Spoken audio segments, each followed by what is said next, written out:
అలీ, నన్ను చూడు. బాగానే ఉన్నానా? బాగానే ఉన్నావు. నువ్వు కంగారు పడకు. మీకు తెలుసు కదా, ఇవన్నీ మర్చిపోయి ముందుకు పోవడం అనేది అంత ఈజీ కాదు.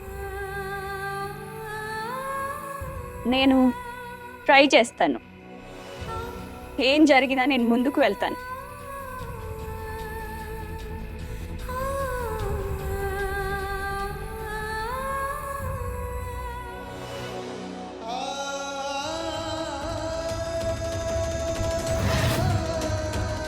ఈ సంబంధానికి నేను ఒప్పుకోను సంజు. ఇకపై నేను ఎవరి కోసం కాదు, నా కలల కోసం పరిగెడతాను. మొదటి ప్రేమ కథని దీన్ని ఇక్కడితోనే ముగిస్తాము.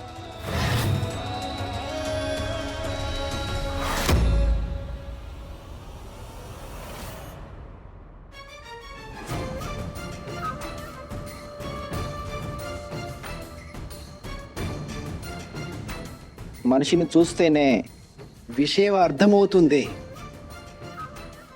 దెబ్బ మనసుకు తగిలింది, ఇంకా కన్నీళ్ళు కళ్ళ నుండి కారుతుంది.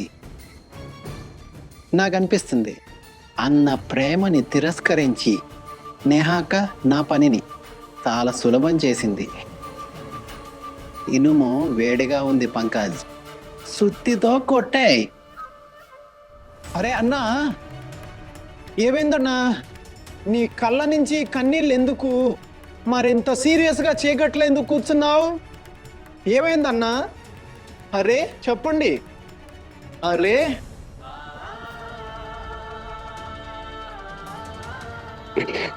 నా నేహ నా ప్రేమను ఒప్పుకోలేదు. నన్ను మరణం వైపు నెట్టేసింది. పర్లేదన్నా,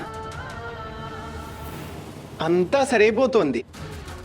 మరి ఒకటి అర్థం కాలేదన్నా, మొదట్లో నేహ అక్క తన ప్రేమను చూపిస్తూ మీకు ఐ లవ్ యూ చెప్పింది. మరి ఇప్పుడు మీరు కూడా సేమ్ టు సేమ్ అనేసరికి ఆమె ఒప్పుకోలేదు. ఏమి అనుకోకండి అన్నా, కానీ ఆ పంచమడి గొడవ తర్వాత తన జీవితంలోకి ఇంకెవరైనా వచ్చారా అంటే నా ఉద్దేశం, మీ ఇద్దరి కథలో మూడో వ్యక్తి ఎవరైనా వచ్చారా ఏంటి? నోరు ముయి. ఇంకా తోలు తీస్తా. నీ నోటి మీద మళ్ళీ ఇలాంటి మాట రాకూడదు.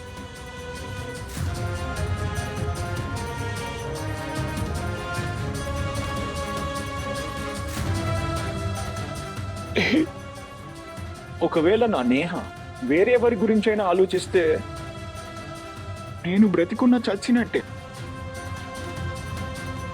సారీ అన్న, నాకు మీ గురించే టెన్షన్గా ఉంది. నేను దేవుణ్ణి ఒకటే కోరుకుంటా, నీ ప్రేమ మీకే దక్కాలని.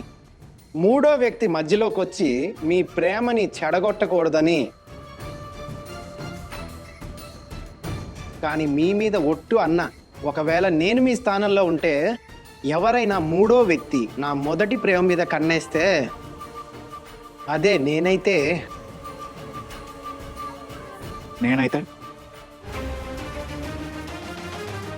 వాడిని ప్రాణాలతో వదలను.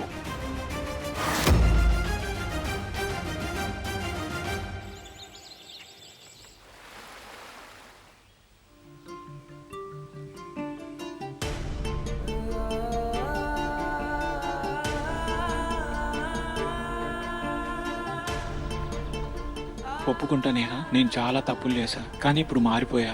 నువ్వెందుకు అర్థం చేసుకోవు?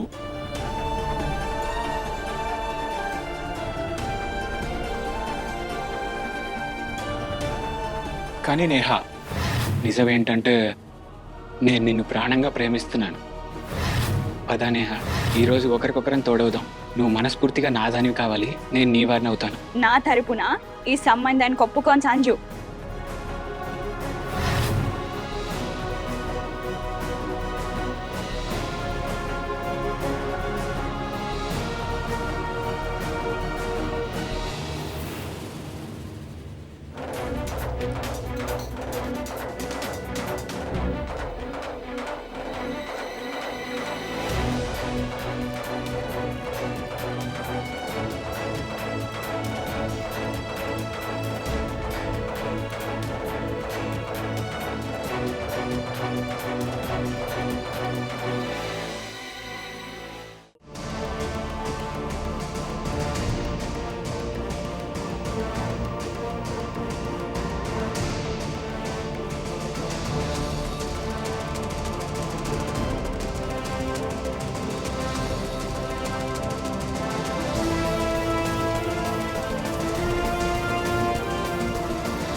సబాష్ పంకజ్ సబాష్.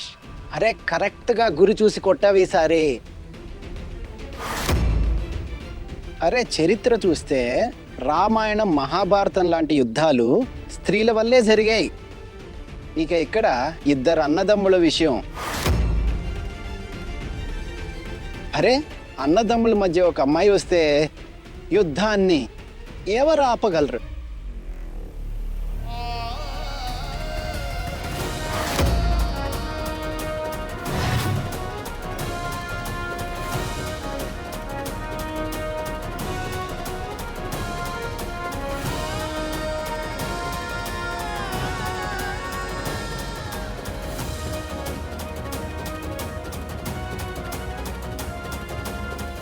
అరే అన్నా, నేహాక అజ్జు అన్న కౌవిల్లో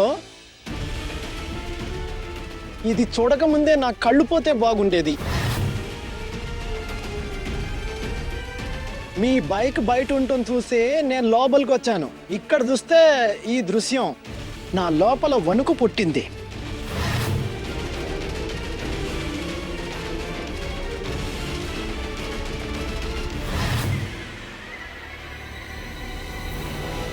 సారీ సార్, అది చాయ్ కింద పడిపోయింది. నువ్వు బాగానే ఉన్నావా? హా, నేను చదువుకునే టైంలో ఇలాంటి వాటిని పట్టించుకోకూడదు. Let's complete the chapter please. Okay.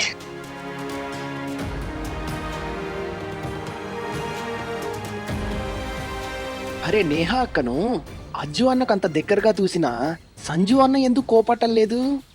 మంచులా ఎందుకు చల్లబడిపోయాడు? నిప్పులా ఎందుకు మండిపోవటం లేదు? ఏంటి విషయం?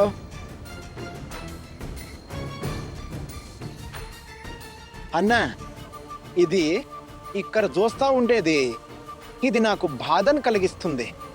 మీకెలా ఉందో నేను అర్థం చేసుకోగలను. నాకెంత కోపం వస్తుందంటే నీకు కనిపించట్లేదా నేహా కింద పడిపోబోయింది? వెధవ, అది మంచిదైంది అజయ్ అన్న. తనను పడిపోకుండా పట్టుకున్నాడు. తను పడిపోవచ్చు, తల పగలవచ్చు, దెబ్బ తగలవచ్చు. దేవుడా థ్యాంక్స్ అజయ్ అన్న తనను పట్టుకున్నందుకు. మళ్ళీ ఎప్పుడైనా ఇలాంటి పిచ్చి వాగుడు ఆగితే నీ చెంప పగిలిద్ది. అర్థమైందా?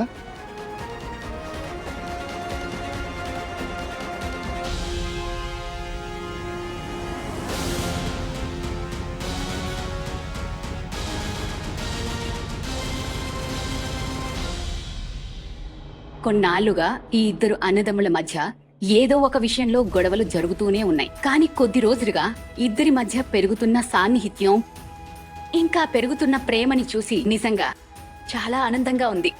దేవుడా, చాలు, ఈ అన్నదమ్ముల మీద ఎవరి కన్ను పడకూడదు. అది నిజమే బేబీ గారు. దేవుడి దయ వల్ల ఈ అన్నదమ్ముల ప్రేమ ఇలాగే కొనసాగాలి.